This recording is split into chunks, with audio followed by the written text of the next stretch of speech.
الحمد للمتوحد بجلاله المتفرد وصلاته دوما على خير الأنام محمد الصلاة والسلام عليك يا سيدي يا رسول الله وعلى آلك وأصحابك يا سيدي يا حبيب الله۔ ناظرین محترم، رکوع برکوع قرآن فہمی کے سلسلے میں قرآن مقدس کی 27ویں سورہ مبارکہ سورۃ النمل جو کہ 19ویں پارے سے شروع ہوتی ہے، اس کے 4 رکوع 19ویں پارے کی ہیں اور 3 رکوع اس کے 20ویں پارے میں ہیں۔ ٹوٹل 7 رکوعوں پر مشتمل یہ سورہ مبارکہ ہے، 93 آیات ہیں اس کی۔ اس سورہ مبارکہ میں جو کہ مکیہ ہے، قرآن مجید کا تعارف شروع میں کروایا گیا اور اس کے بعد عقیدہ آخرت کی اہمیت بیان ہوئی ہے، اس کے حوالے سے غلط فہمیوں کا ازالہ کیا گیا ہے، اور عقیدہ آخرت کو ماننے اور نہ ماننے کے حوالے سے 2 سلطنتوں کا منظر ہمارے سامنے رکھا گیا ہے۔ ایک سلطنت فرعون ہے جو مصر تک محدود سلطنت ہے اور تکبر اور ظلم کی آماج گاہ ہے، اور دوسری سلطنت حضرت سیدنا سلیمان علیہ السلام کی حکومت اور سلطنت ہے، جس کا حدود اربع پوری کائنات پر پھیلا ہوا ہے، شرق سے غرب تک آپ کی حکومت ہے، اور اللہ رب العزت کی اطاعت، اللہ رب العزت کی شکر گزاری اور عقیدہ آخرت کے ستونوں پر استوار ہے۔ ناظرین محترم، شرک کی تردید بھی اس سورہ مبارکہ میں موجود ہے۔ نبی کریم صلی اللہ علیہ وآلہ وسلم کے لیے اس میں بہت سارا تسلی کا سامان بھی فراہم کیا گیا ہے۔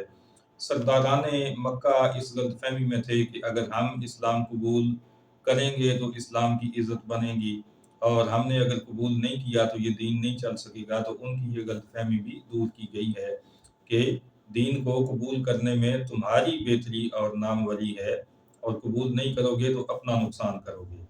ناظرین محترم، اس سورہ مقدسہ کا پہلا رکوع جو کہ 19ویں پارے کا 16واں رکوع ہے، اس میں بات کا آغاز قرآن مجید کی عظمت کے بیان سے کیا گیا ہے کہ قرآن مجید مومنین کے لیے ہدایت اور خوشخبری لایا، اور مومنین کے بارے میں بتایا گیا کہ وہ نمازیں قائم کرتے ہیں، وہ زکوٰۃ ادا کرتے ہیں اور آخرت پر یقین رکھتے ہیں۔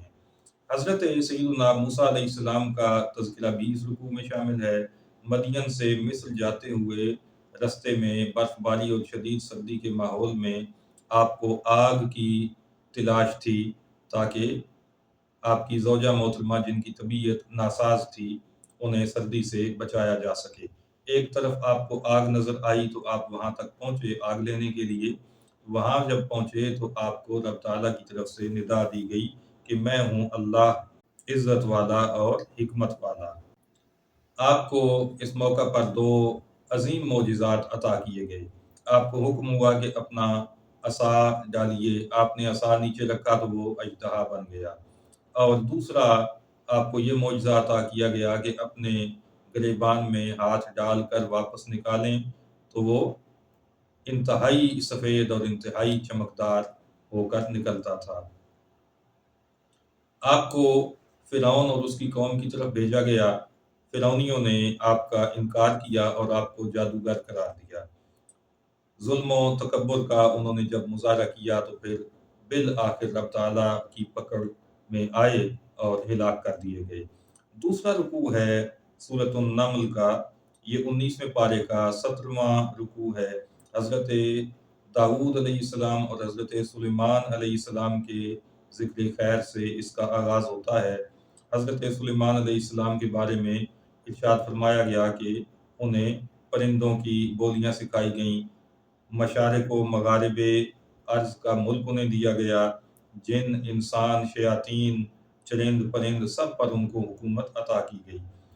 چیونٹیوں کی کثرت والی ایک وادی سے جب آپ کا لشکر گزر رہا تھا تو لشکر سے کچھ آگے چیونٹیاں رستے میں موجود تھیں۔ ان کی سردار نے ان سے کہا کہ اپنے اپنے گھروں میں چلی جاؤ، ورنہ بے خبری میں حضرت سلیمان علیہ السلام کے لشکر تمہیں روند کر مار کر چلے جائیں گے۔ مفسرین بتاتے ہیں کہ حضرت سلیمان علیہ السلام تقریباً 3 میل وہاں سے فاصلہ پر تھے، تو آپ نے وہاں سے چیونٹی کی بات سنی اور آپ مسکرا کر ہنسے۔ ناظرین محترم، یہاں پر یہ بھی یاد رکھیے کہ انبیاء کرام کہکا نہیں لگاتے تھے، بلکہ ان کا ہنسنا بھی مسکرانے سے ہی ہوتا تھا۔ حضرت سلیمان علیہ السلام نے اپنے لشکر کو روک دیا تاکہ چیونٹیاں اپنے گھروں میں جا سکیں۔ ہد ہد پرندے کا ذکر آیا ہے یہاں پر کہ اس نے آ کر حضرت سلیمان علیہ السلام کو خبر دی ایک ایسے ملک کی جس پر ایک عورت حکمران تھی۔ یہ ملک سبا ہے اور وہ عورت ملکہ بلقیس تھی۔ اس کی قوم سورج کی پجاری تھی۔ اس کا ایک بہت بڑا اور عظیم تخت تھا جو بہت قیمتی تھا، ہیرے جواہرات سے مزین اور بہت لمبائی چوڑائی اور اونچائی والا عظیم الشان تخت۔ اس نے جب آ کر آپ کو یہ خبر دی تو آپ نے ایک خط لکھا اور ہدہد کو کہا کہ یہ خط لے جاؤ اور اس کو جا کر پہنچاؤ۔ اس میں آپ نے اسے اطاعت قبول کر کے آپ کے دربار میں حاضر ہونے کا حکم فرمایا تھا۔ تیسرا رکوع ہے سورہ نمل کا 19ویں پارے کا 18واں رکوع۔ اس میں یہ بتایا گیا کہ جب وہ خط ہدہد نے جا کر اس کی گود میں ڈالا تو اس پر ہیبت طاری ہوئی۔ اس نے خط کو پڑھا اور پھر اپنے دربار میں موجود سرداران اور وزراء سے مشورہ کیا کہ اس بارے میں تم کیا کہتے ہو۔ انہوں نے اپنی جنگی طاقت کے زوم میں یہ مشورہ دیا کہ ہم جنگ کریں گے، اور اس کے ساتھ انہوں نے کہا کہ بہرحال فیصلہ آپ نے کرنا ہے، جو آپ کا فیصلہ ہوگا ہم اس کی اطاعت کریں گے۔ ملکہ بلقیس نے کہا کہ میں تحائف بھیجوں گی اور ان کا رد عمل دیکھوں گی۔ مفسرین بتاتے ہیں کہ وہ جانتی تھی کہ اگر حضرت سلیمان علیہ السلام محض بادشاہ ہوئے تو تحفے قبول کر لیں گے، اور اگر آپ اللہ کے نبی ہوئے تو ایمان کے علاوہ کسی بات پر راضی نہ ہوں گے۔ چنانچہ جب آپ کی خدمت میں وہ قیمتی تحائف پہنچے تو آپ نے ان کی طرف کوئی التفات نہیں فرمایا اور فرمایا کہ میں اس مال اور اس دولت سے بے نیاز ہوں۔ آپ نے اپنے درباریوں سے کہا کہ کون ہے جو بلقیس کا تخت یہاں پر حاضر کر دے۔ ایک جن نے اٹھ کر یہ کہا کہ میں وہ تخت لا سکتا ہوں آپ کا دربار برخاست ہونے سے پہلے پہلے۔ حضرت سلیمان علیہ السلام نے اس سے بھی جلدی لانے کے لیے کہا، تو آپ کے درباریوں میں سے آپ کے ایک صحابی اور آپ کے وزیر حضرت آصف بن برقیہ اٹھے اور انہوں نے کہا کہ میں بہت جلدی لا سکتا ہوں، آپ کے پلک جھپکنے سے پہلے حاضر کر سکتا ہوں۔ چنانچہ آپ کے حکم پر انہوں نے پلک جھپکنے سے پہلے وہ تخت دربار میں حاضر کر دیا۔ ناظرین محترم، آگے چلنے سے پہلے یہاں پر تھوڑا سا رکیے، کچھ بہت اہم مسائل ہیں جن کو ہم کلیئر کر لیتے ہیں۔ بعض لوگوں کا یہ نظریہ ہے کہ کرامت کوئی چیز نہیں ہے، تو یہاں پہ قرآن مجید نے حضرت آصف بن برقیہ جو اللہ کے ولی ہیں اور حضرت سلیمان علیہ السلام کے صحابی ہیں، ان کی بہت بڑی کرامت ہمارے سامنے پیش کی ہے۔ تو یہاں سے یہ واضح ہوا کہ کرامت کا انکار نہ کرے گا مگر بد مذہب اور بے دین انسان۔ کوئی مسلمان کرامت کا انکار نہیں کر سکتا۔ دوسری بات یہ کہ نجدیوں نے یہ نظریہ گھڑا ہوا ہے کہ اللہ کے علاوہ کسی سے مدد مانگنے میں دو طرح کی مدد شامل ہے۔ ایک تو مدد ہوتی ہے اسباب کے تحت، جیسے آپ نے ڈاکٹر سے مدد مانگی اور اس کے پاس چونکہ ادویات ہیں، اس نے ان ادویات کے ذریعے آپ کی مدد کر دی، تو یہ مدد ہے ما تحت الاسباب۔ اور دوسری مدد کو ان لوگوں نے نام دیا ہے ما فوق الاسباب، جو اسباب سے بالا تر ہو۔ جیسے ہم کسی نبی یا ولی سے مدد طلب کرتے ہیں جبکہ بظاہر ان کے ہاتھ میں کوئی چیز نظر نہیں آتی، اور اس صورت میں ہم جو مدد مانگتے ہیں تو وہ وسائل سے بالا تر مدد ہوتی ہے، اسے ان لوگوں نے ما فوق الاسباب مدد کا نام دیا۔ اور پھر یہ عقیدہ اور نظریہ اختیار کیا کہ ما تحت الاسباب مدد مانگنا تو جائز ہے۔ ڈاکٹر ہے تو اس سے دوائی کے ذریعے وہ مدد دے گا، امیر کے پاس آپ جاتے ہیں، آپ کو پیسہ چاہیے تو اس کے پاس پیسہ موجود ہے، سبب موجود ہے جس سے آپ کی مدد کرے گا، تو اس طرح سے یہ مدد تو جائز ہے۔ لیکن انبیاء اور اولیاء سے جو مدد لی جاتی ہے وہ ما فوق الاسباب مدد ہے، اور وہ مانگنا کسی اللہ کے علاوہ کسی سے، وہ ہے شرک۔ تو یہ جو عقیدہ اور نظریہ انہوں نے گھڑا ہوا ہے، یہاں پر حضرت سلیمان علیہ السلام کا اپنے درباریوں سے وہ تخت لانے کا مطالبہ کرنا اور آپ کے ایک درباری کا وہ تخت لے آنا ثابت کرتا ہے کہ ما فوق الاسباب مدد کرنا اللہ تعالیٰ نے اپنے نیک بندوں کو اس کی طاقت دے رکھی ہے۔ اگر حضرت سلیمان علیہ السلام اسباب کے تحت مدد مانگتے تو پھر تو یہ چاہیے تھا کہ آپ پہلے ایک لشکر تیار کرتے اور اس کو بھیجتے، وہ ملکہ بلقیس کے ملک میں جاتا، ان سے جنگ کر کے ان کا تخت چھین کر لے آتا، اس لیے کہ تخت کوئی بھی قوم آسانی سے تو کسی کو نہیں دیتی، جب تک ان کے دم میں دم ہے، جب تک وہ جنگ کر سکتے ہیں وہ جنگ کریں گے اور پھر تخت دیں گے۔ تو اسباب کے تحت تو یہ ہونا چاہیے تھا کہ وہاں پہ لشکر بھیجا جاتا تخت لانے کے لیے۔ اور دوسری بات یہ ہے کہ وہ چھوٹا تخت بھی نہیں تھا، وہ ایک کرسی میز نہیں تھی، بلکہ وہ بہت بڑا تخت تھا، کئی میٹر جس کی لمبائی اور چوڑائی تھی اور اونچائی بھی کئی میٹر تک تھی۔ تو اس تخت کو لانے کے لیے آپ نے کوئی ظاہری سبب اختیار نہیں کیا، وہ اتنا وزنی تھا کہ اسے انسان اٹھا بھی نہیں سکتے تھے، اس کے لیے تو ضروری تھا کہ کم از کم NLC سے کوئی بائی ویلر ٹرالا ہی منگا لیا جاتا۔ ناظرین محترم، کوئی بھی ظاہری سبب اختیار نہیں کیا گیا، بلکہ آپ نے کہا کہ مجھے فوراً وہ تخت چاہیے، اور پلک جھپکنے سے پہلے اللہ کے ایک ولی نے وہ تخت حاضر کر دیا۔ یہاں سے یہ ثابت ہوا کہ ما فوق الاسباب مدد دینا یہ اللہ کے ولیوں کے پاس اللہ کی طرف سے دیا ہوا اختیار موجود ہے، اور ما فوق الاسباب مدد مانگنا حضرت سلیمان علیہ السلام سے ثابت ہو گیا۔ تو اس سے وہابیوں، نجدیوں، دیوبندیوں کی جو خود ساختہ عقائد کی عمارت ہے وہ زمین بوس ہو گئی۔ آگے چلتے ہیں۔ اس تخت کا حضرت سلیمان علیہ السلام نے ظاہری حلیہ تبدیل کروا دیا، اور جب ملکہ بلقیس آپ کے دربار میں حاضر ہوئی تو آپ نے اس سے کہا کہ یہ تخت تو ذرا دیکھو۔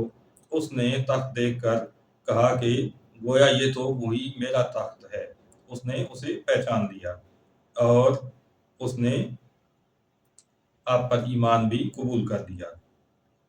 چوتھا رکوع ہے سورہ نمل کا 19ویں پارے کا آخری 19واں رکوع۔ اس میں قوم سمود کا تذکرہ ہے۔ حضرت صالح علیہ السلام ان کی طرف مبعوث ہوئے، آپ نے قوم کو دعوت دی، قوم نے انکار کیا اور آپ کو قتل کرنے کی سازش کی۔ اللہ رب العزت نے ان کی سازش کو ناکام بنا کر آپ کو بچا لیا، کفار ہلاک کر دیے گئے اور حضرت صالح علیہ السلام اور آپ کے امتی بچا لیے گئے۔ یہاں پہ اس رکوع میں آیت نمبر 50 اور 51 ہے، ان پر توجہ کی ضرورت ہے۔ ارشاد ربانی ہے وَمَكَرُوا مَكْرًا وَمَكَرْنَا مَكْرًا وَهُمْ لَا يَشْعُرُونَ فَانظُرْ كَيْفَ كَانَ عَاقِبَةُ مَكْرِهِمْ أَنَّا دَمَّرْنَاهُمْ وَقَوْمَهُمْ أَجْمَعِينَ۔ ان دونوں آیات کے ترجمے میں نجدیوں نے بڑی ٹھوکر کھائی اور اللہ رب العزت کے لیے وہ لفظ استعمال کیے ہیں جو قطعاً قطعاً قطعاً اس کی ہستی کے لیے جائز نہیں ہیں اور اس کی توہین پر مشتمل ہیں۔ نیچے ڈسکرپشن میں ہماری ویڈیو کا لنک موجود ہے، لازماً وقت نکال کر اس ویڈیو کو دیکھیے گا تاکہ یہ معلوم ہو جائے کہ ان لوگوں کے کیے ہوئے کون کون سے اردو ترجمے ہیں جن میں رب تعالیٰ کی گستاخی اس مقام پر کی گئی ہے، تاکہ ہم خود اور ہماری نسلیں اور ہمارے دوست احباب وہ اس جعل سازی سے بچ سکیں اور اپنے ایمان کو ایسے غلط تراجم سے بچا سکیں۔ حضرت لوط علیہ السلام کا اس کے بعد ذکر آیا کہ آپ نے قوم کو دعوت حق دی، انہیں بد فعلی سے روکنے کی کوشش فرمائی، ان کو اچھی نصیحتیں کیں۔ انہوں نے بھی ہٹ دھرمی دکھائی، اور پھر اللہ رب العزت نے اپنا عذاب نازل کیا، پتھروں کی بارش ہوئی اور وہ منکر قوم ہلاک کر دی گئی، جبکہ اہل ایمان کو رب تعالیٰ نے بچا لیا۔ پانچواں رکوع ہے سورہ نمل کا۔ یہ رکوع دو حصوں پر مشتمل ہے۔ اس کی پہلی آیت یہ 19ویں پارے کی آخری آیت ہے، اور باقی حصہ 20ویں پارے میں شامل ہے۔ اس میں رب تعالیٰ نے سوال کیا کہ کیا اللہ بہتر ہے یا ان کفار کے جو خود ساختہ شریک ہیں وہ بہتر ہیں۔ اللہ وہ ہے جو زمین و آسمان کا خالق ہے، آسمان سے پانی اسی نے برسایا اور اس سے طرح طرح کے پیڑ اور باغ پیدا کرتا ہے۔ اللہ رب العزت نے دو سمندر، ایک کھاری پانی کا اور ایک میٹھے پانی کا سمندر، ان کو ساتھ ساتھ ان کے پانی کو رکھا، مگر وہ ایک دوسرے میں مکس نہیں ہوتا۔ یہ بھی رب تعالیٰ ہی کی قدرت ہے، کوئی اور ایسا نہیں کر سکتا۔ اللہ رب العزت نے مخلوق کے بسنے کے لیے زمین بنائی، اس کے نیچے نہریں رواں کی اور اس کے اوپر پہاڑوں کے لنگر کھڑے کر دیے۔ اللہ رب العزت پکارنے والے لاچار کی سنتا ہے جب وہ پکارے۔ ظلمت بحر و بر میں راہ بھی اللہ دکھاتا ہے، ہوائیں بھیجتا ہے رحمت کی خوشخبری سناتی ہوئی۔ اللہ رب العزت خلق کی ابتدا بھی فرمانے والا وہی ہے، اور لوگوں کو اور مخلوقات کو مرنے کے بعد دوبارہ پھر ان کو بنائے گا اور زندہ کر کے اٹھائے گا۔ آسمانوں اور زمینوں سے روزی بھی وہی عطا کرتا ہے۔ تو پھر سوال کیا گیا کہ کیا اللہ کے ساتھ کوئی اور خدا ہے؟ اگر تم ایسا سمجھتے ہو تو کوئی دلیل تو لاؤ۔ اس رکوع کے اندر اس سورہ مبارکہ کی آیت نمبر 65 ہے، اس پہ بھی ہمیں تھوڑا سا رک کر کچھ سمجھنے کی ضرورت ہے۔ ارشاد ربانی ہے، تم فرماؤ غیب نہیں جانتے جو کوئی آسمانوں اور زمین میں ہیں مگر اللہ، یعنی زمین و آسمان میں اللہ کے سوا کوئی بھی غیب نہیں جانتا۔ اس آیہ مقدسہ کو سامنے رکھتے ہوئے نجدیوں نے یہ عقیدہ اختیار کیا کہ غیب کا علم اللہ تعالیٰ کے ساتھ خاص ہے، اللہ کے نبی، اللہ کے رسول غیب نہیں جانتے۔ نبی کریم صلی اللہ علیہ وسلم کے علم غیب کا انکار یہ آیت اور اس طرح کی دیگر آیات کے تحت ہی ان لوگوں نے کیا، مگر صورتحال یوں نہیں ہے۔ سب سے پہلے تو یہ سمجھ لیجئے کہ غیب ہے کیا۔ اللہ کے لیے تو کوئی چیز غیب نہیں ہے، اللہ تو سب کچھ دیکھتا ہے، سب کچھ جانتا ہے۔ یہ غیب ہے مخلوق کے اعتبار سے۔ تو غیب کی پہلی کنڈیشن یہ ہے کہ وہ مخلوق سے پوشیدہ چیز ہو۔ دوسری کنڈیشن یہ ہے کہ اسے ابتداءً عقل سے جاننا ممکن نہ ہو۔ جس طرح فرشتے ہیں، جس طرح قیامت کا آنا ہے، جس طرح سے اللہ تعالیٰ کی اپنی ذات ہے، اگر ہمیں کوئی نہ بتاتا ان کے بارے میں تو عقل کے ذریعے ان کو جاننا ممکن نہیں تھا۔ تو یہ دوسری چیز ہے غیب کی کنڈیشن۔ اور غیب کی تیسری کنڈیشن یہ ہے کہ غیب وہ ہے جس کا علم ہمیں نبی کے بتانے سے حاصل ہو۔ اللہ غیب ہے، نبی نے بتایا، ہم نے جان لیا۔ فرشتے ہیں، اللہ کے نبی نے بتایا، ہم نے جان لیا۔ قیامت آئے گی، اللہ کے نبی نے بتایا، ہم نے جان لیا۔ جنات ہیں، اللہ کے نبی نے بتایا، ہم نے جان لیا۔ تو جب اللہ کے نبی کے بتانے سے ایسے سینکڑوں نہیں ہزاروں غیب ہیں جن پر ہمیں اطلاع مل چکی اور ہم اتنا غیب جانتے ہیں، تو اس آقا اور اس پیارے نبی صلی اللہ تعالیٰ علیہ وسلم کے علم کا کیا اندازہ ہے؟ کون جان سکتا ہے کہ رب تعالیٰ نے غیب کے کون کون سے خزانے انہیں عطا فرما رکھے ہیں؟ اب سوال یہ ہے کہ جب اللہ نے اپنے محبوب صلی اللہ تعالیٰ علیہ وسلم کو غیب کا علم عطا فرمایا ہے تو اس آیت میں نفی کیوں ہے؟ تو اس عقدہ کو اگر آپ حل کرنا چاہتے ہیں، اس کو سمجھنا چاہتے ہیں، تو ذرا اٹھائیے الدولۃ المکیہ بالمادۃ الغیبیہ، سیدی اعلی حضرت امام اہل سنت امام احمد رضا خان بریلوی رحمۃ اللہ تعالیٰ علیہ کی شاہکار تصنیف جو آپ نے حرم مکہ شریف میں بیٹھ کر تصنیف فرمائی، اس میں آپ نے یہ بتایا ہے کہ قرآن مجید میں غیب کے حوالے سے دو طرح کی آیات ہیں۔ ایک وہ آیات ہیں جن میں اللہ کے علاوہ ہر ایک سے غیب کی نفی کی گئی ہے، یہ آیت بھی انہی میں سے ایک ہے۔ اور کچھ آیات وہ ہیں جن میں مخلوق کے لیے غیب کا اثبات ہے، جیسے ایک آیت میں رب تعالیٰ نے فرمایا کہ اللہ اپنا غیب کسی پر ظاہر نہیں کرتا سوائے اپنے پسندیدہ رسولوں کے۔ تو یہ دو طرح کی آیات ہیں، ایک میں مخلوق کے لیے غیب کا بالکل مکمل طور پر انکار ہے، اور دوسری آیات میں ان کے لیے غیب ثابت کیا گیا ہے۔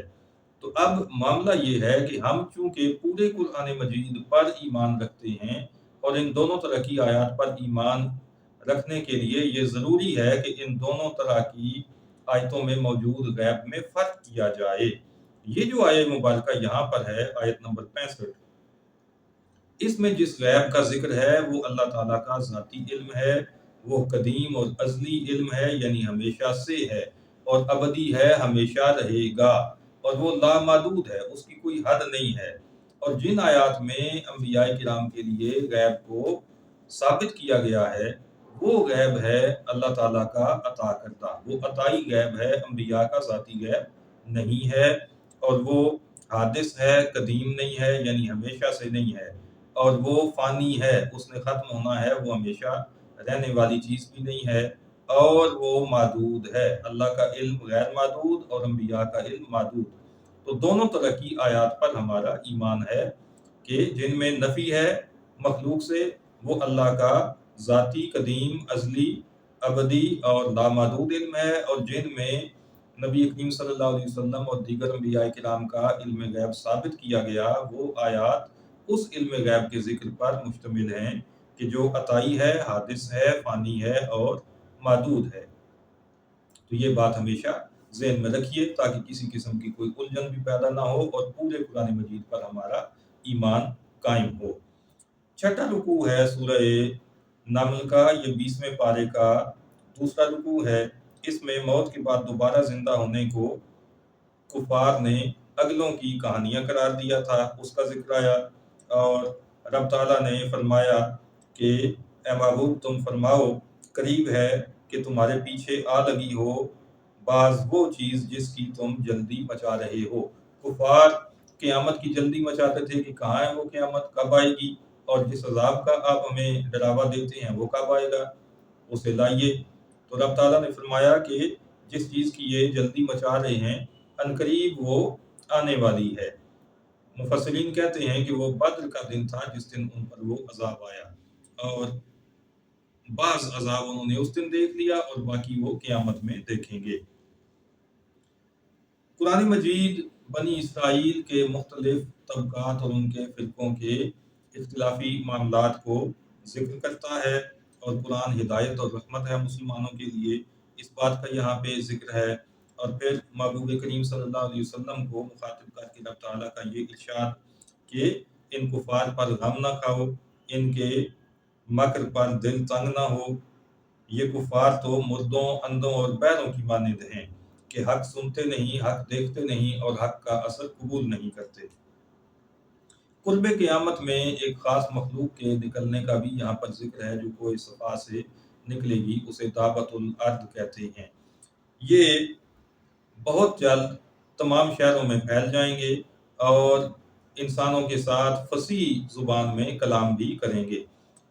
یہ جانور عصائے موسوی کے ساتھ ہر مومن کی پیشانی پر ایک نورانی نشان لگائیں گے، اور حضرت سلیمان علیہ السلام کی انگشتری کے ساتھ سیاہ مہر لگا دیں گے تمام کفار کی پیشانیوں پر۔ ساتواں اور آخری رکوع ہے سورۃ النمل کا۔ روز قیامت تمام کفار کو اکٹھا کر کے رب تعالیٰ فرمائے گا، کیا تم نے میری آیتیں جھٹلائیں حالانکہ تمہارا علم ان تک نہ پہنچتا تھا؟ یعنی تم نے بغیر ان آیات کی معرفت حاصل کیے، بغیر ان کو سمجھے، بغیر سوچے سمجھے انکار کر دیا، اور جب ان پر عذاب چھا جائے گا تو پھر وہ کوئی جواب اس بات کا نہیں دے سکیں گے اور بول نہ سکیں گے۔ رب تعالیٰ نے ارشاد فرمایا کہ کیا انہوں نے نہ دیکھا کہ ہم نے آرام کے لیے رات بنائی اور سجھانے والا دن بنایا، جب سور پھونکا جائے گا تو پہاڑ بادل کی طرح چلتے ہوں گے۔ آخر میں ارشاد فرمایا گیا کہ جو نیکی لائے اس کے لیے اس سے بہتر صلہ ہے، اور جس نے راہ پائی اس نے اپنے بھلے کو راہ پائی۔ یہ مومنین کا ذکر ہے، ان کا نتیجہ بیان ہو رہا ہے، اور کفار کے بارے میں فرمایا کہ جو بدی لائے ان کے منہ اندھائے گئے آگ میں۔ اور فرمایا کہ جو بہہ کے تو فرما دو کہ میں تو یہی ڈر سنانے والا ہوں، میری ذمہ داری ڈر سنانا ہے، اس کے بعد اگر نہیں مانتے تو اپنا ہی نقصان کریں گے، اسلام کا اس میں کوئی نقصان نہیں ہے۔ اہل ایمان کے بارے میں یہ بھی یہاں پر ارشاد فرمایا گیا کہ انہیں قیامت کے دن کی گھبراہٹ سے امان ہے۔ ناظرین محترم، دعا فرمائیے کہ اللہ رب العزت ہمیں قرآن مقدس کو صحیح طور پر سمجھ کر پڑھنے اور اس پر عمل پیرا ہونے کی توفیق عطا فرمائے۔ وما علینا الا البلاغ المبین۔